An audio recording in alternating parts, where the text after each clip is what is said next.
Hello, everyone. Welcome back to the Trading Room. I'm Shane Vernier, and this is the U.S. Mid-Session Brief.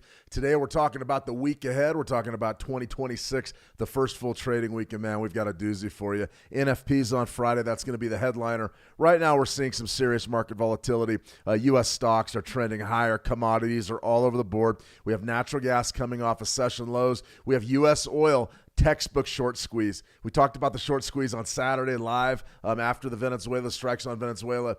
There was no question about today being a very, very delicate session. For me, I'm looking at price action. I'm going, oh boy, the right thing was to not get involved today in the crude oil market. I'm going to wait for this thing to top out, and then we're going to be taking some shots to the short side of that. I'm going to talk about the reasons why a little bit later on. But right now, we're in a state of flux. We're in a state of global flux, and everybody needs to understand and be very, very clear about what's ahead of us in 2026. There's going to be some major geopolitical events in 2026. Now, a lot of speculation right now on what exactly is going to happen in Latin America. All of a sudden, China and Taiwan are on the front burner right now. A lot of people believe that the U.S. strikes on Venezuela are going to trigger a tit-for-tat type of exchange between really the three global superpowers right now. That's the United States, Russia, and China. Now, we could also debate that India is in that mix as well. We're going to wait on that because it's very complex. A lot of that has to do with where India is getting its energy from. So this year is going to be about politics and geopolitics. And what that's going to do, it's going to set the stage for some amazing trading, some amazing trading. And you can see I've been on this for a while now today and yesterday as well. So I'm sort of dialed in pretty well about what's happening to the markets right now. There's a couple observations that jump right off the charts at me. Number one, stocks are trending higher and the VIX is trending higher. That means there's a little bit more risk appetite, but yet stock prices are rising. That means nobody knows what the hell's going on right now. We are in a very, very big state of flux. There's a lot of questions out there, and we're going to do our best to answer as many of them as we can. So I want to welcome everybody back to the Trading Room. T. Marina, good to see you. T. Thami, good to see you. Thami, Bobby Bob, always a pleasure. Bobby, Tuku, good to see you. Tuku, Lita, Ralph H. All right, guys, fantastic. We got a lot of folks here. Bobby Bob, silver and stocks kindly. Yeah, we're going to look at stocks. We're going to look at silver. We're going to look at energies. We've got a couple of trade updates to sort of get you up to speed on. I think that we're in an interesting situation when it comes to trading.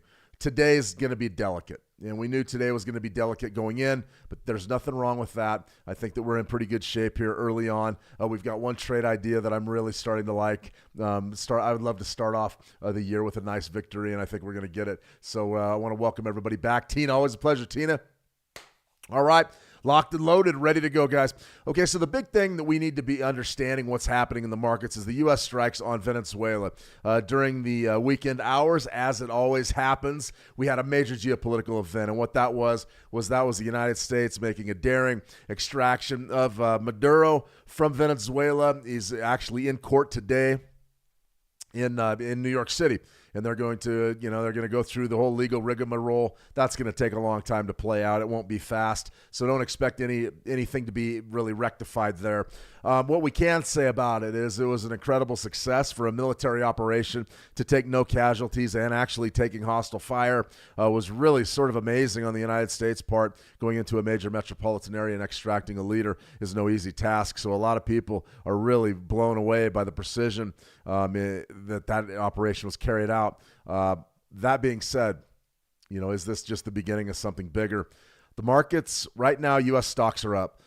The thing that everybody's watching, and me included, is going to be your oil markets. Your oil markets are absolutely huge, that you understand what's happening here. And I talked a lot about this we had an emergency Saturday broadcast that a lot of you tuned into, where I covered the situation as it was going to develop. This candle right here is exactly what we sort of expected. And go back to Saturday's stream, take a look at it. I was very, very specific about, listen, what happened in Venezuela was a long-term bearish market driver. If the United States brings $17 trillion worth of oil into the U.S. and on global markets, that's going to be an incredible bearish market driver. We talked about our downside targets somewhere around $44.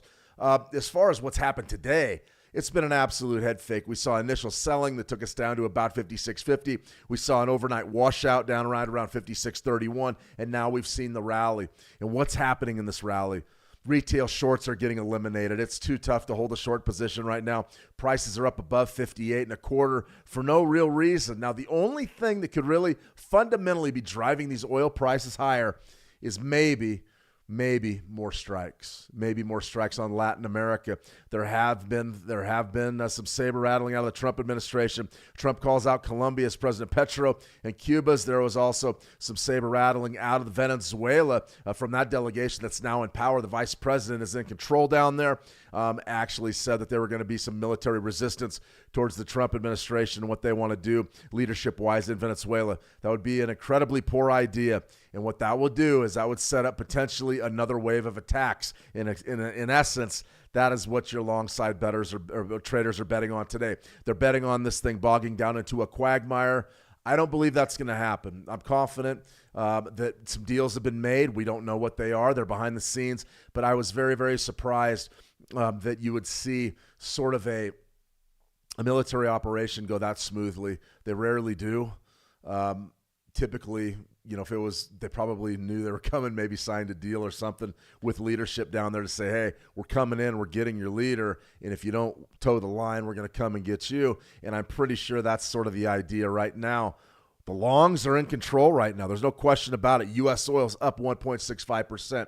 Now, just because I'm long-term bearish now does not mean that we can't get a short-term rally. And that's exactly what we've had today. 58 has really been the consolidation point for U.S. oil early in the session. To me, it's very evidence what's happened. That was sort of your 8:30 a.m. There was your 8 o'clock a.m. So they're right there. There's your U.S. Open. Volume starts coming back into the market. Nice sell-off and a retracement. Then a head fake knocked out all your retail shorts. And right now we're just milling around. Don't be surprised if this lasts for a few days. Now, how would we be looking to trade U.S. oil? Well, I mean, big picture, I want to get short. I want to get short, but we can't just get short on the open. There's a lot of retail traders that did just that, and they sat around saying, okay, well, we're going to go short. Trump's going to take the oil, dump it on the market, and we're going to go short. And I'd say, yeah, well, is that a good idea just to take a short at market? The answer is no, you cannot do that. You are being eliminated and crushed right now if you just sold on the open. You got a great open. You got a great rush of almost $1 south in the first minute of trade. And after that, the buyback has been on. We had a bit of a sell-off during the overnight, and now the buyback's back on. There is no limit to how high this market can go. There's none. Right here, you can sort of see what's today's high. Today's high is somewhere right around 58, 51, 62%, big time zone. Keep a close eye on that as resistance. If we do break out of that, then you're probably going to move north. Don't be surprised if we go up and touch 60. Now from 60, I'm selling. I'm selling with both barrels. The only thing that would keep me off of a sell from 60, an aggressive sell from 60, would be if we do see the United States launch a full invasion of Venezuela, or if we see further military action maybe against Colombia. There's talks of strikes on Mexico right now. Truly, everything is on the table. Iran is falling at this point. If you're in that region, then you probably know more about it than I do. News very sketchy out of that region. Big protests. There's talk of potentially the Khomeini skipping town. We don't know what's going to happen here. This is a point in history where if you're on the right side of these market moves, you can do very, very well. You can see I'm excited today. I'm always excited. But today especially, when I see this kind of action in the market on the first real trading day of the year. Friday was a trading day, but everybody was still on vacation. We were working. It's because we want to be ready. Today was the first trading day, and look what you have. You've got big-time moves. You've got big-time moves across the board. And realistically, silver, we got to cover silver. We're going to do that in just a second. Gold moving higher, silver moving higher. Huge gold and silver reserves in Venezuela. The world right now is on edge trying to figure out what these commodity markets are going to look like. And don't kid yourself. Even though stocks are up right now, commodities are the engine that's driving everything. Keep a close eye on that relationship. Also, crypto. What about crypto? We can't forget something like a Bitcoin. Bitcoin breaking high, 94, 95,000. That's fantastic news if you're a bull. The weekly chart we saw went right down to sort of our line in the sand, was 85. We talked about this on Saturday as well. You can see this big-time bullish break was right there off of our 78%, 85. Now we're knocking heads with 94, 280. Big-time resistance zone. We're going to break it. We're going to 100. This has the feel of a risk-on. This really has the feel of a risk-on environment. Given the fact that you may see war escalations, it feels to me like everything's going to fall into place here by the end of Q1 this year. It looks like you're going to have some serious resolutions to many conflicts around the world. That's what this trading is telling me right now. People are betting. They're betting on crypto. I've been sort of outspoken about being bullish crypto. No question. Bullish commodities, except for energies. Yeah, I think you got to remain bullish gold and silver. As far as the U.S. dollar, I expect the U.S. dollar to slide throughout this year through a series of rate cuts and cheap energy. Cheap energy with rate cuts, that's the economic engine that's going to make a lot of people bet on the United States. That's going to drive stocks higher. That's going to drive the risk assets higher, potentially put this country in a very interesting position, put the global economy in a very interesting position. And guys, it is not going to take long. Today was a confirmation that 2026 is going to be a big-time year, and I think things are going to stabilize here within a week or two, and we're going to be in for some great trading. So welcome to 2026. I wanted to cover as much as I could in the first 10 minutes, and that's a pretty good look at what's happening now news-wise. We're going to talk speculation. We're going to talk about some events. Make no mistake, the number one market driver in the world right now is war. It is geopolitics. It's what's going on in Latin America. It's what's going on in China and Taiwan. It's what's going on in Iran. And honestly, way on the back burner is what's going on in the Russia-Ukraine situation. Make no mistake, those are the market drivers. Okay, let's move on. We got a bunch of comments here. I'll cover some comments, and we're going to dive into our presentation as per usual. I'm going to go through our key events for today. We've got a couple trade updates too to hit. One that's just I'm absolutely loving it. I'm absolutely loving it. It's starting to come back our way, and I like that. All right, let me see. We've got a lot going on here. Ahmed, good to see you, Ahmed. Welcome. Let me see, Ahmed, when it happens, I simply smile, and Shayna's got a lot to do about it. Yeah, right. They should do a federation ID of all South American countries, some kind of like Europeans. Yeah, I don't know. Yeah, there's lots of things that are going to happen in Latin America in the next several years. Beautiful region. If you're from that region, beautiful region.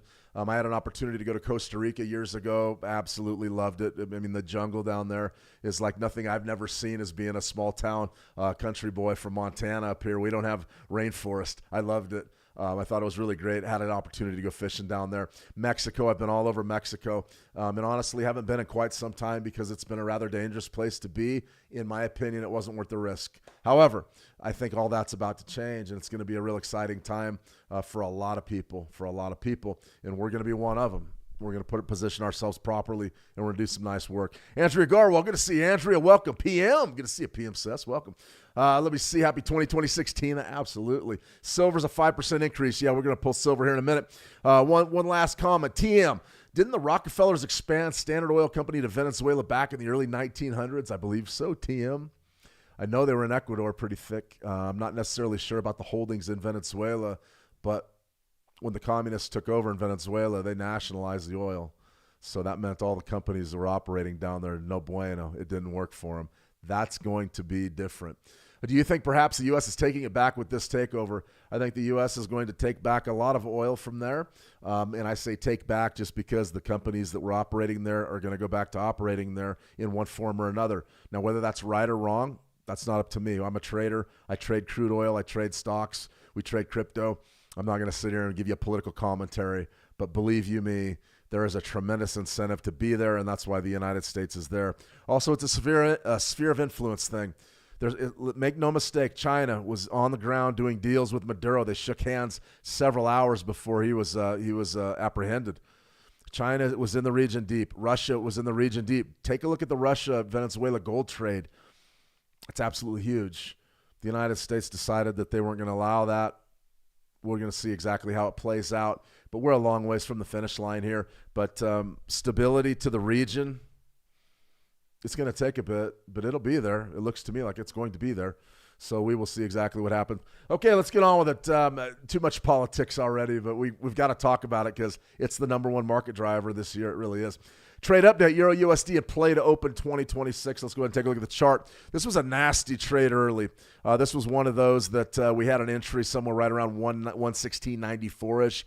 We went right down to about 116.59. Our stop loss was right around 50-ish. 116.54-ish, so that was a fantastic stop loss. We sort of bounced up dramatically on today's U.S. Open. So the dollar is sort of losing some ground. It does not surprise me at all. I think that's going to be the case throughout this calendar year. We just got to wait and stay tuned. But right there, you see that bounce, and your take profit is up there about 40 pips, and we're just about there, about 16 pips. Very confident that we get that to open up the trading week. Also had another trade update that we put out today. Now, this one's sort of interesting. This is an Aussie CAD. Now, the reason why we're looking at the Aussie CAD is because of commodities.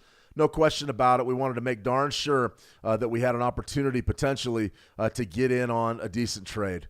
And what that means is we need volatility. We need volatility. That's what pulls the trailer. That's what drives the boat. Whatever you want to say, we need the action. And right now, the Aussie CAD is on the move. Why? Commodity, this is a complete commodity pair. Australian dollar, driven by gold, driven by metals. Canadian dollar, driven by oil, driven by natural gas. And you add all that up, you put it in a pot and stir it, and you get volatility. Well, there's your volatility right there. We're on the march right towards last year's highs, which were established in December, which I absolutely am very, very fond of big round numbers. You guys know me. You know what I think of big round numbers, and somewhere right up in there. I'm looking at 92, I believe 92.56-ish is last year's high. So we're selling 49s there, trying to get that quick scalp. We've got about 15 pips to get there. I do like this opportunity. I like the opportunity to play off of key levels. Now, is it possible we get a break and a run above last year's high? Absolutely. I expect some selling to dig in. I expect some sellers to dig in there. I expect the commodity markets to shift here as we roll into the Tuesday session. But one thing is for sure, there's going to be some volatility there. Where there's volatility, there's opportunity. Sometimes it doesn't pay you to run away from risk. Sometimes you need to be running into risk. For me, this one's on the move, and this would be our second trade idea of the year. I really like that first one's in great shape. This one's in pretty good shape as well. Let's see Joshua. Good to see you, Joshua. Welcome. As far as let's get on to some of our requests here before we go over sort of this week's schedule. Silver was definitely on everybody's radar right now. This is a 30-minute chart, a 4-year silver, your XAG USD. This is some intraday action here. And you can see right there from that swing low, about 7:30 a.m. Eastern, right to that tippy top up around $78, $77.89. There's your pullback, and we're sort of intraday having a heck of a fight right here between 76.63 and 76 and a quarter. That tells me there's a tremendous number of bidders right there at 76.50. A lot of confidence to the top side of this market.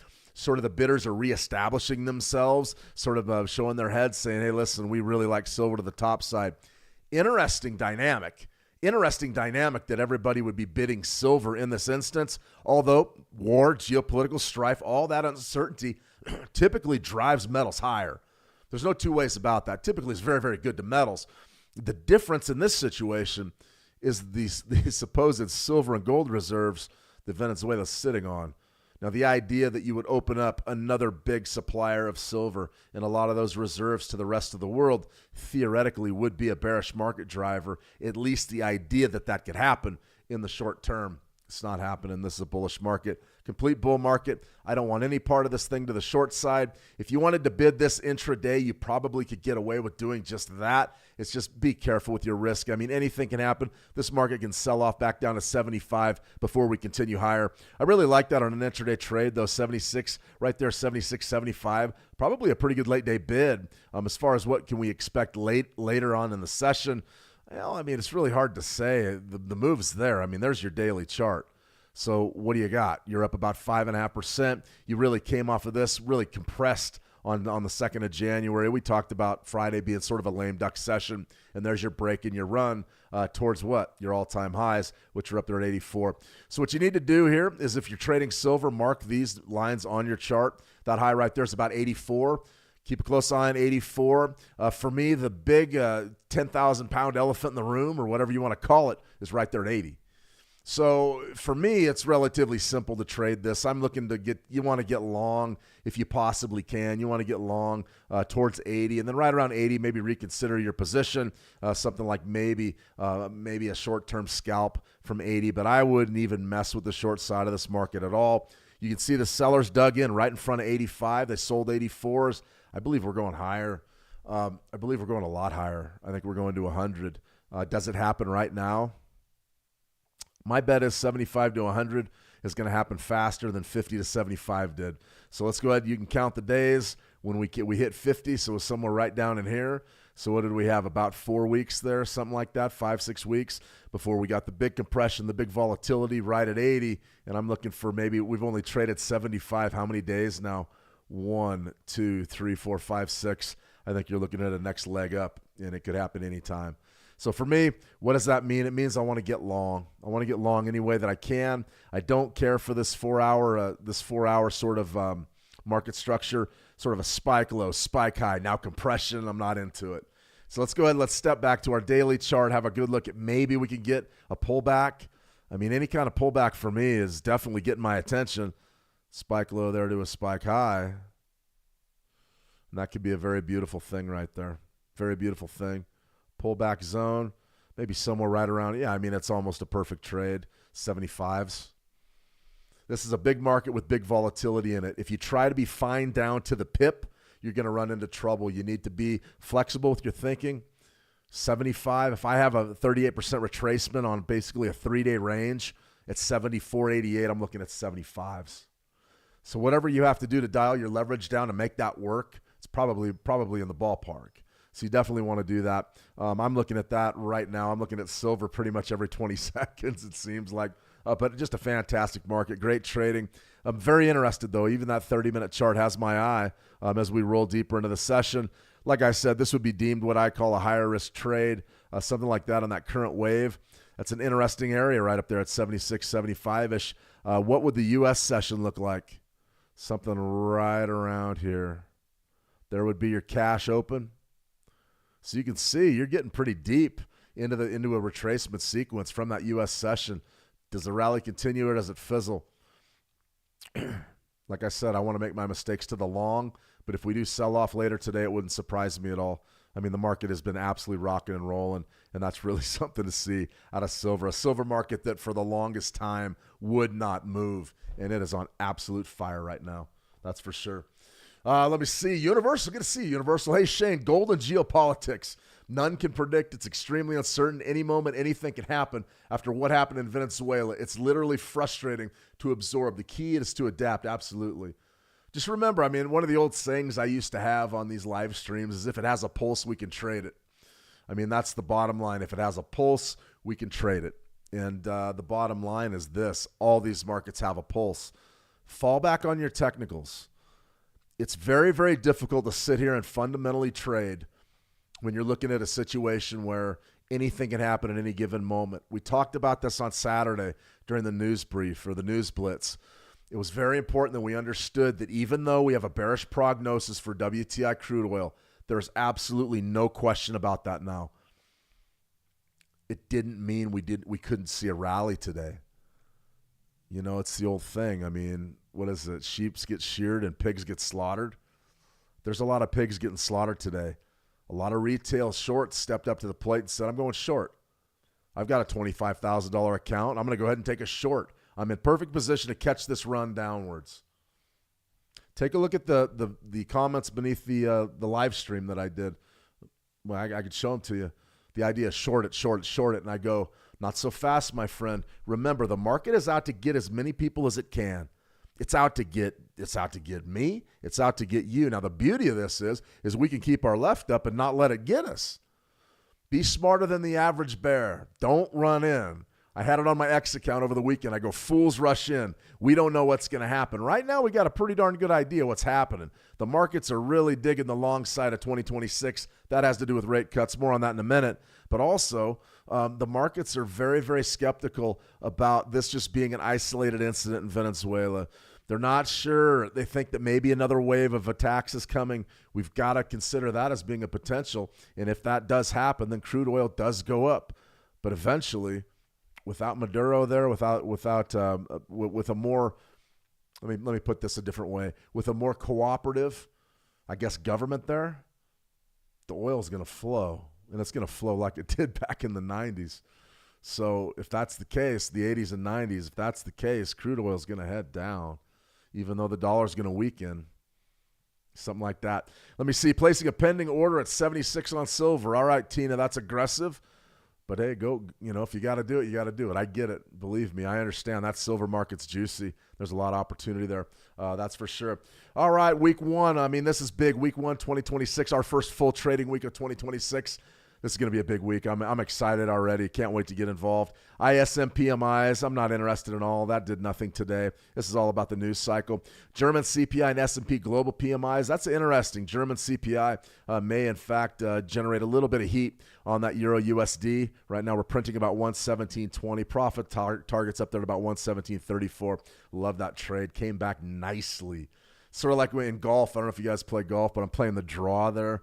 You hit that ball over to the right, and it sort of comes back around. It's beautiful, absolutely beautiful playing the draw on that. I love it when a trade comes back and doesn't make us, doesn't knock us out before the going gets really good. Trade and support and resistance levels, that's an occupational hazard. Let me see, 100% right. All right, Wednesday, EU CPI, ADP employment, JOLTS jobs. The focus will shift midweek sort of from this Venezuela action into our jobs numbers. However, geopolitics will be the number one market driver. We'll have to wait and see how it pans out. Thursday, weekly jobless claims. There's going to be more emphasis on these than usual because everybody is gearing up for Friday's U.S. non-farm payrolls report. That's the big one. That's the big one. That's the one that everybody's watching. We want to see what December's jobs numbers look like, and we want to see if they're down or up. That is key. We've got a bit of a synopsis for you on this week's Switch Markets newsletter. Be sure to check that out. We're actually expecting the jobs to come in a little bit weaker. We'll talk about that as the week progresses. Huge. We'll have NFP live for you. We'll trade the action live as well. As far as today goes, ISM manufacturing PMI means nothing. I'm not even going to mention it. 3 and 6 month T-bill auctions. These are interesting. You'll notice that bond yields are down just a little bit. That suggests that long-term investors, the powers that be, the institutions believe that you're going to see an easing cycle, and that long-term debt from 3 to 6 months out, they're paying less of a yield because they believe there's going to be more money in the system. We'll break this down the entire year as it develops. Atlanta Fed GDP now 2.7%, came in much lower than expected, 3.0%. Sort of a conflict between last month's GDP numbers and the Atlanta Fed's GDP numbers. Doesn't really mean a whole lot, just suggests that maybe in the southern region you see a bit of slowing. Once again, I don't put a whole lot of stock in any of those numbers. This is what we're going to be focusing on for the foreseeable future. Interest rate expectations. The January meeting, January meeting, first meeting of the year is going to be 28th of January. It'll be here before you know it. I'll have all the coverage live for you. We're looking at about an 84% chance that those rates are held firm. I believe that. I don't think you're going to see a rate cut here in January. But remember, Jay Powell's time at the Fed is short. I think the rate cuts are going to be sort of middle loaded. We're going to see them towards the spring and summer and fall months, and I think they're going to be aggressive. Buckle up, get ready. It's going to be a lot of fun. Right here, this is what we call a bell curve, a Gaussian curve, a normal distribution, whatever you want to call it. Full disclosure, in college, I was horrible in statistics. I was not the guy that you went to program computers back in the old days, and I was not the guy you came to talk statistics. But I remember the concept of a bell curve because, well, I was typically, my grades, I was landing somewhere in the middle of it. I was never an upper outlier, and I was never a lower outlier. So when we start talking about normal distributions and Gaussian curves, bell curves, whatever you want to call it, the bottom line is this: the middle values are where everybody believes the uncertainty is going to fall. So right now you're looking at about 2.75, that range right there, all the way up to about 3.75. So we actually believe that the interest rates are going to stay relatively firm, maybe come down by a half point. I don't believe that at all. If you're asking me, Shane, what do you think about interest rates? You're going to see them down in the 2s, 2.25 by the end of the year. Very aggressive. It's going to be very aggressive. Don't kid yourself. But it's not going to happen right away. It's going to happen a little bit later on this year. I know I'm always saying it's coming. But as traders, we're forward thinkers. We look forward. We don't look back. We evaluate what we did today and yesterday to make sure that we don't repeat the same mistakes and we do even better tomorrow. So when we look at these numbers and we look at projections, it's all about what is coming, not what was. Always remember that. Listen, past historical price data is very important. That's how we determine ranges. That's how we build our trades. But what's more important is how the next price bar forms, not how the last one forms. We use all the evidence at our disposal to try to interpret how the next price bar forms. Quick story. When I broke into the market, I was taught to trade by my uncle, Gary Vernier. He traded for Shell Oil. He was a big shot on Wall Street back in the 90s, the late 80s, early 90s. And what he told me was this. His trading day typically was about 6 hours long. And what he did was he divided it up into 30-minute bars. He goes, listen, there's only 12 price bars in my trading day. All I have to do is figure out how one of those price bars is going to form, and I'm going to make my money for the day. And I took that and I said, I was pretty smart. So that's sort of how I've built my approach. I say, okay, well, let's say I'm going to trade, a 5-minute chart, and I'm going to trade it from 8 o'clock my time to 9 o'clock my time. What is that? 60 minutes, 60 divided by 5, that's 12 bars.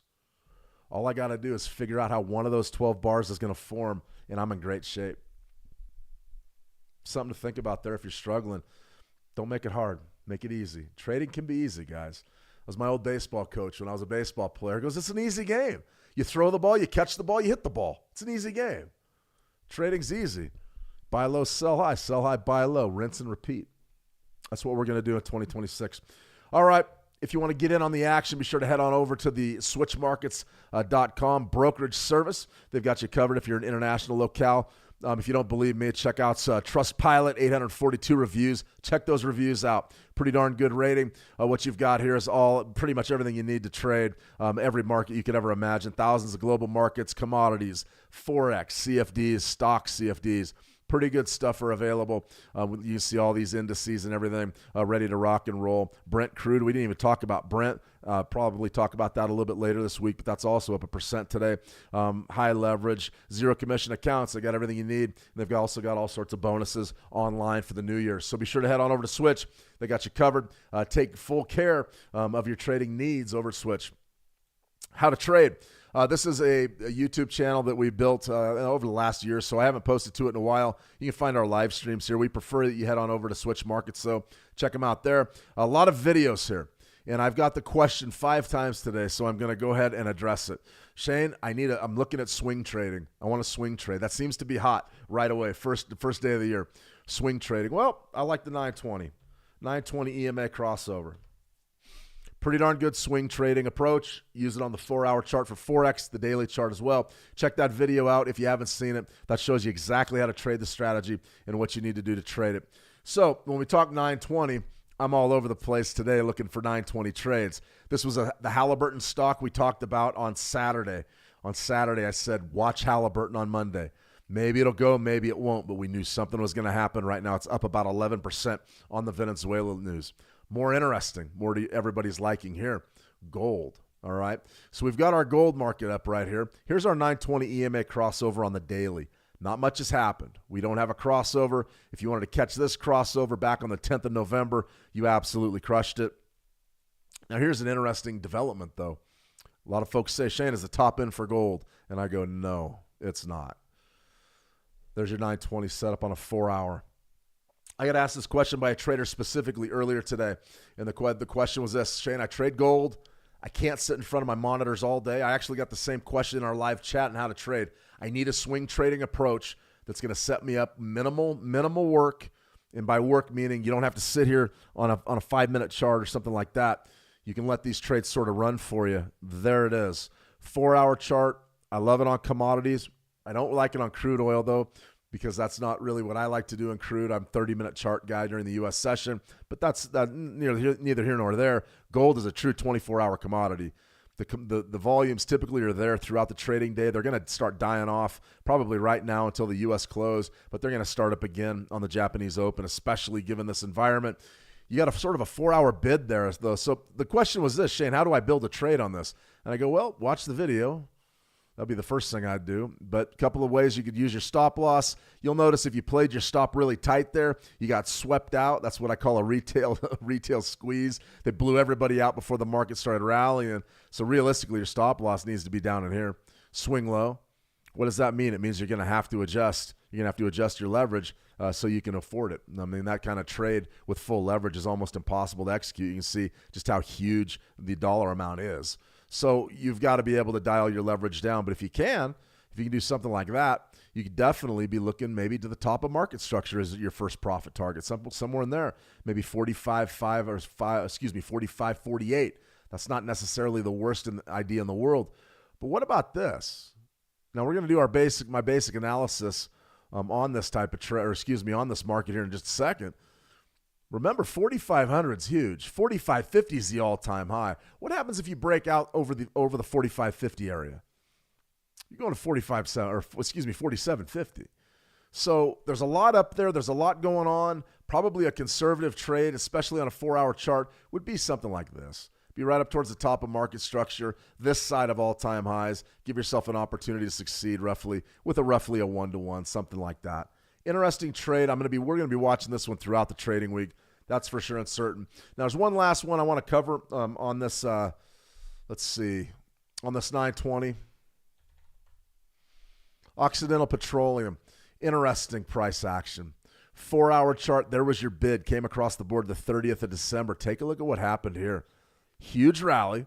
Okay, you went way up there, about 43.18. Now you're back down to 41. I still like the long side of this market. This could be a fantastic retracement buy in Occidental. And the reason why is you have to figure that there's going to be certain oil companies that are going to get their hands on Venezuela and they're going to get in there in prominent positions. Occidental's got a lot of power. They're a big-time driller here in the United States. You could potentially see Occidental getting a part of that Venezuela market share. That's going to be a bullish market driver. Do you want to buy it or sell it? Probably a bid from this level, 41s. I wouldn't get really too concerned unless we swept out maybe even this swing low down here at 38.75. But if you're looking for some short-term heat, you might be able to get some heat maybe up to 45, somewhere up in here. Certainly is possible. Interesting stuff in Occidental. Occidental is on the move. All right, let's take a look at gold with a more conventional approach with the Fibonacci retracements. This is fantastic stuff on the 30-minute chart. Nice big bullish break. I mean, this is just intraday long city. Spike low, spike high. Really great market structure right there. This is how I would be trading the U.S. trading day on gold futures. Right there, starts at about 6:30 a.m., 8:30 a.m. Eastern, 6:30 my time. Beautiful, beautiful 2-hour structure, pulls back. My compliments to the chef. That's beautiful stuff right from 44.33. I would have that on my radar late in the day. I don't believe you're going to get it. That is how Fibonacci retracements work. Boom, price comes down, hits 38%, and the trend is on. Absolutely fantastic stuff. Really excited about an intraday trade like that. As far as what we could be deciding on with gold, I mean, I get the question literally every, couple hours. Shane, gold, long or short, long or short, long or short, long or short. I mean, you want to be long. It's no question. Can you buy right now at 44.42? If you're using that 920 on the 4-hour chart, yeah, you could probably do that because you got a finite out. So your bid, if you wanted to bid at market right here, I wouldn't eat your lunch for that. You just know where you have to get out of that market. If I'm not already in and I'm not interested in maybe taking a 920 trade, my long-term numbers aren't going to be a heck of a lot of help. Long-term retracements, they're just way too far down the queue. Something very serious is going to happen for us to get there. But I would mark these key levels, and I would be sure that I did it because you want that all-time high marked. You always got to have that in your head. 45.50.04. That's not an accident. 45.50.04. That's your all-time high. Now, that's on this broker. Your broker may be a little bit different, whatever. That's your all-time high in gold. Understand where that is and don't forget it. Do not forget that. Now, what else is going to be big? 45 even. It's a big round number. It's been traded. That's true. Hasn't been traded for a while. Okay. We're watching those areas very, very closely. What do I want to do right now? I'd love to buy it. Really, any retracement to buy. The daily, are you going to get a chance there? Not really. 4-hour chart, I mean, looks like our pullback's already over. I mean, that's beautiful stuff right there. You're bidding basically 44s. You're up $50 on that. That's a huge trade. Right now, you're probably going to be on the sidelines. Now, moving forward, we're going to have every reason to trade. No question. Weekly chart, I can sit here and look at weekly numbers all day long. The problem is we're just going to have to wait. You can see last week's low. Beautiful. So what are we showing on every time frame? We're showing that the Fibonacci, the 38% level specifically, is working. What does that say? It means you're trending and you're trending hard. Be ready for the top side of this market. I want to be long. I don't want to be short, but I don't want to be long from right here. Do I want to sell right in front of 45s? You can do it. 4,500. You could sell maybe 44, 94s. Just be quick on the trigger. If you break high above 45, get out. Get out. There's no reason to hold it because there's no rules on how high this market can go. Given this geopolitical uncertainty, this thing could absolutely slam. You could go to, if China does something against Taiwan, you could go to 5,000 or 7,500 fast. I'm not kidding you. So we got to be aware of that. Don't get caught holding shorts here. If you want to scalp shorts, I'm in. Good risk management, aggressive on the stop loss. Yeah, let's saddle up and ride. There's enough volatility to where you can make money doing that. If you're talking about or thinking of taking a position of the short, you do it closer to the all-time highs and you stop yourself out once those highs are gone. Now, honestly, that's a rookie trade and a lot of people are going to do it, but it doesn't mean that it won't work. Me personally, I mean, the pullbacks have been there. I mean, the pullbacks have been so good to us. I'm hard-pressed to really dive into this thing to the short side, anything but the long. So I definitely wanted to cover gold there. Let's have a look at our Euro USD. Euro USD is definitely getting better.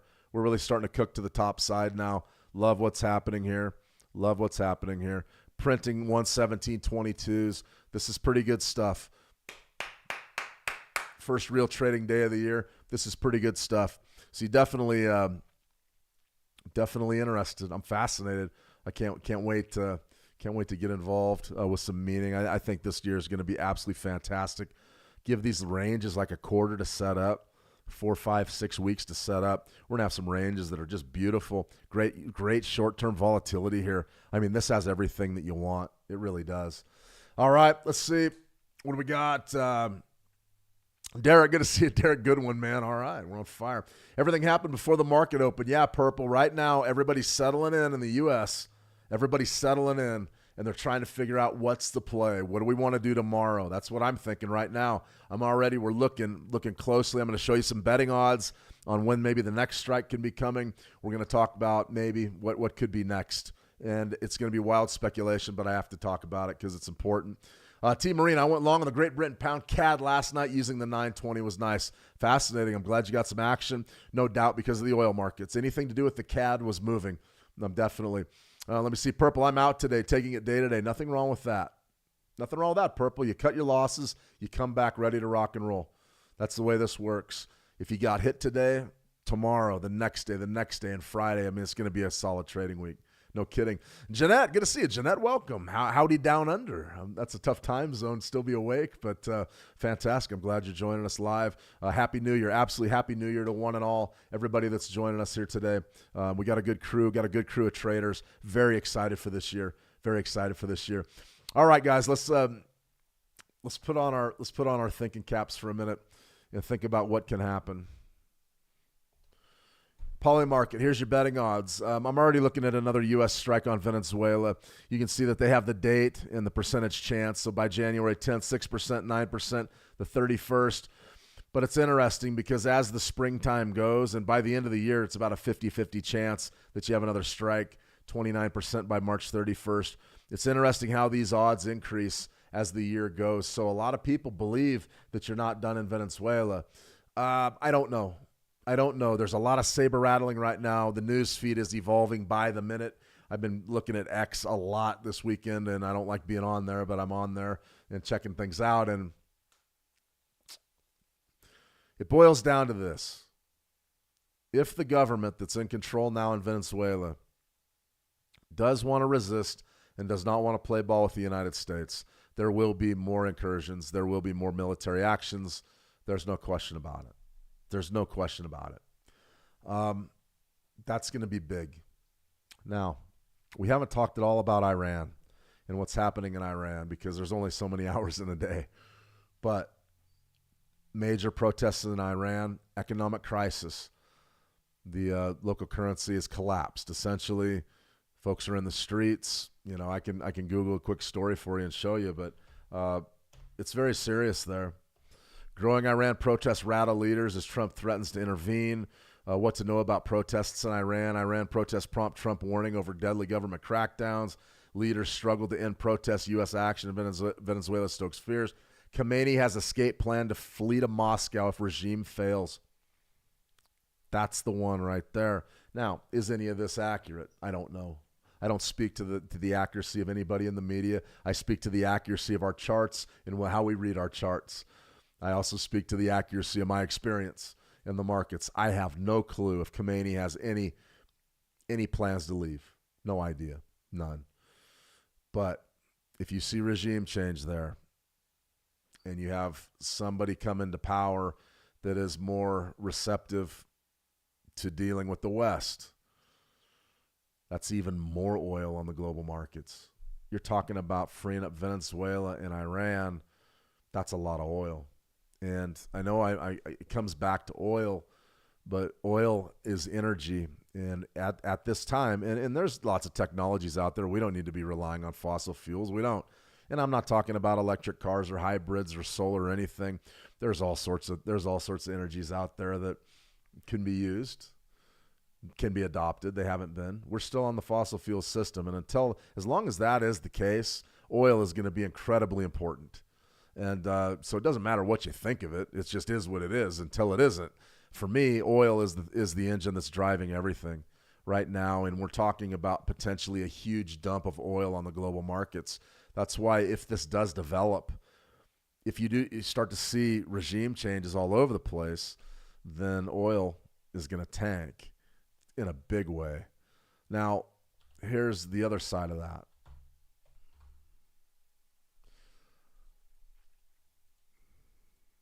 We have to consider this. U.S. strike on Venezuela puts China's Taiwan saber rattling in focus. To embolden China's territorial claims, Taiwan attack unlikely. What Trump's Venezuela gambit means for China and Taiwan. We're already thinking Taiwan. If China goes into Taiwan, that's going to disrupt the global order. High uncertainty, not necessarily because of what will happen in the immediate incursion, but it's going to be about U.S. intervention and the Western intervention in that exchange. If things turn kinetic, oil prices go through the roof, at least in the short term. What I'm getting at is this. We're in a very fluid situation. Caution's always the better part of valor. All of these things that we just talked about are going to drive price action across the commodity markets, and that in turn is going to stoke interest in your U.S. equities markets, which are on fire today. You're up about 800 here. Let's take a look at the U.S. 30. We'll look at the U.S. 30 here. Very, very easy, very, very simple analysis. We had our weekly Fibonacci retracements. We went right down, failed, sort of in front of 38%, and now we've just broken out to the bull to the top side. Why would we be rallying? Why would stocks be rallying here in the United States? Energy stocks are a big reason why the U.S. 30's up. Okay, so if the energy sector is really dominating, then yeah, that we could say it's a rally, but it's sort of energy dependent. Okay, I get that. But stocks across the board are rallying. So if I'm a stock market trader right now, I'm looking at the big round numbers. 50,000 is the play for Dow Jones Industrial Average, the U.S. 30. 50,000 is a huge one, and we are almost there. Probably going to be a trade idea out later this week to short just in front of that. That's a beautiful short-term scalp. Exact entry is going to be a bit dicey. It's going to be like 49.5. It's not going to be 49.5. It's going to be 49.975, somewhere in there. Maybe 49.950. That's going to be a pretty rock-solid trade in my view. I mean, you just don't get – these trades just don't come along. That's going to be a pretty good one. You've also got the U.S. 100. The U.S. 100, you can see our analysis from last year. I haven't even looked at the U.S. 100. We're going to do that in our newsletter this week. Key level was 25,000. There was no question. That pullback right there you got last week, 25,081, and now you're back up about 400 points. All-time highs at 26,255. Key levels at 27.5. It looks to me like we've got sort of an ascending triangle going here. I think that we could be in a position potentially to break high once we decide to leave the 25,000 key level area. This thing's going and it's going high. This thing's going and it's going high. So what do you need for the U.S. 100 really to jam? Cheap money.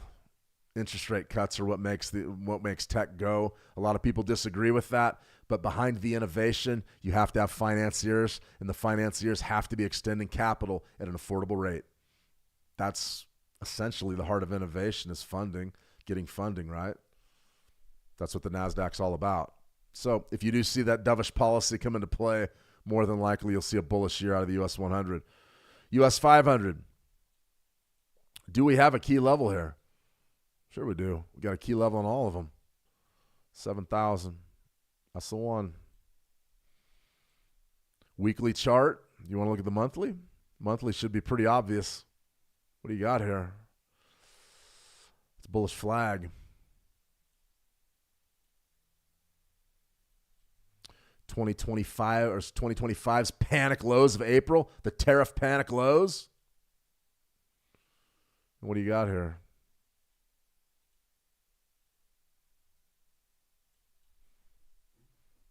We can tighten that flag up a little bit if you want. It's a bullish pennant. Look out above 7,000 is probably the next stop.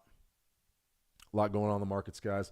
Definitely bullish look at stocks. Bullish open for everything, really, except natural gas. We'll cover that later. That's off about 4.5%. That's interesting, too. A lot of natural gas in these regions that we're talking about as well. All right, everybody, I've droned on long enough, but a great session, a great open to the year. If you have any questions at all, head on over to the How to Trade. howtotrade.com. Sign up for a free account. You can send me a private message there. I'm more than happy to get back to you. Let me see. Universal 4412 gold isn't kind of demand zone I marked, but it had no clear imbalance on the minute, for the 15-minute and the 30-minute, but had a clear imbalance on the 1 hour demand. To check out, please. We matched it, laugh out loud, 44.19. Yeah, I mean, I sort of showed you the way that I saw gold intraday. I mean, that 30-minute pullback was pretty good. It's pretty good. Let's see. Happy New Year from Israel. Absolutely, Ronana. Man, I have got to work on my pronunciations. That's my New Year's resolution, right? That's funny. A lot of folks talk about New Year's resolutions. I started 2 weeks ago with mine. Psychology for the new year. Sit down today. Write down your goals for the year. Write down how much capital you have to trade. And then take a look at your goals, and then take a look at your capital. Your goals need to be realistic. You can't come into this market with $500 and expect to make $500,000. If you're realistic about what you want to achieve, and you have realistic goals and your expectations are grounded in reality, you have a much better chance to succeed than someone who's going to show up with $500 and try to parlay it into $500,000. That's all I'm going to say. Now, if you have strategic concerns, if you're concerned about how to trade on a day-to-day basis, join our live streams, ask questions, hit up the How to Trade Academy, watch the videos, check out the daily analytics that I put out there. It's all across the internet. It's in the How to Trade trading room. It's on X, ShaneV_trader. It's at LinkedIn. Check out our LinkedIn at How to Trade. You can see all the analytics and live streams there as well. So there's a lot going on here. Like I said, I always I make time for traders that want to learn. If you want to learn, I'll make time to help. That's just sort of the mantra here. And remember, if you need any help in the markets, actually getting market access and the ability to trade, check out Switch as well. Absolutely a great place to begin. There's a lot of stuff on the way in Switch. I'm not going to talk about it yet, but pretty good stuff. Pretty good stuff. A lot of value passed along to the trader here. And that's what 2026 is all about. So for today, you write down your goal. You don't have to tell me your goal. You don't have to tell anybody else your goals. Write down your goal. Write down your available capital, how much money you have, all right? And then the next two things are you have to be honest with yourself. Write down your aptitude. Do you have any experience at all? Do you need to focus on learning? What do you do well? Do you do numbers well, or do you do analytics well? Do you read well? Do you learn off the page? Do you learn off of videos? Figure out your aptitudes as well. And then your time. How much time do you have to put into this? Can you go full-time? There's no shame in not being able to go full-time. As a matter of fact, I recommend all new traders not to go full-time. Learn at your own pace. Take it easy. Start slow. Don't quit your day job. View trading as a way to supplement your income and level up. Stay patient, discipline, the 3Ds, desire, drive, and dedication. Stick to it. Go slow, and you're going to find yourself in a position that is far superior than anything you could ever imagine by this time next year. That's the idea. Be in it for the long run. But there's a lot of you that are going to be in it for the short run, and you're going to show up, and you're going to throw all your money down, and you're going to trade it. And listen, if you're going to do that, a lot of people are going to shake their heads and say, that ain't the way. I am pulling for you. If you show up with your life savings and take a shot at the gold market, win. Hit it. I'm pulling for you. Hit it. Just remember, everything you bet, you have to be willing to lose, and you have to be okay with losing it. Need any help with the psychology end of it, be sure to reach out. More than happy to take time and share a little bit of what I've been through. Been through a lot. Right now I'm smiling. I'm smiling because these markets are moving, and we're going to knock them out. All right, everybody. Great to see you. Great to see you. Thanks for joining me to start the trading year. We'll be back tomorrow. Remember, NFP Live on Friday. That's the big one. We have a Switch Markets Live webinar on Wednesday. That's going to be exclusive for the How to Trade community inside of the trading room and over on Switch Markets YouTube channel. If you want to see it, head on over there. Check it out. We're going to be talking about the 5813 EMA crossover, and we're going to do some live scalping as well. So it should be a lot of fun there. All right. Absolutely, Tammy. That's good on pronunciation. I am terrible on pronunciation. Dave, good to see you. Welcome one, welcome all. Thanks for showing up. We're going to be back tomorrow. Remember, if you miss any of these, they're available on demand all over the internet, so you can do that. Andy Tong, hey, Shane, Happy New Year. Just got on. We'll rewatch. Fantastic, Andy. We covered a lot today. You trading in prop firms? Roe, not so much. I've got full disclosure, I'm looking at a few prop firms that look to me to be relatively easy to beat. And what I mean is a lot of times when you're trading prop, you're trading against the firm, and I have no problem beating them. So, but the terms have to be there, and I have to be interested. Other than that, I'll just be trading my cash accounts. Let's see. Hurst, Happy New Year's. Great stream as always. It should be a fun trading year. Can't wait, Hurst. Good to see you. Welcome back. Jeanette, always a pleasure, Jeanette. Absolutely, Bobby Bob. All right, guys, have a fantastic trading day. Trade the action well, and we'll talk soon. See you.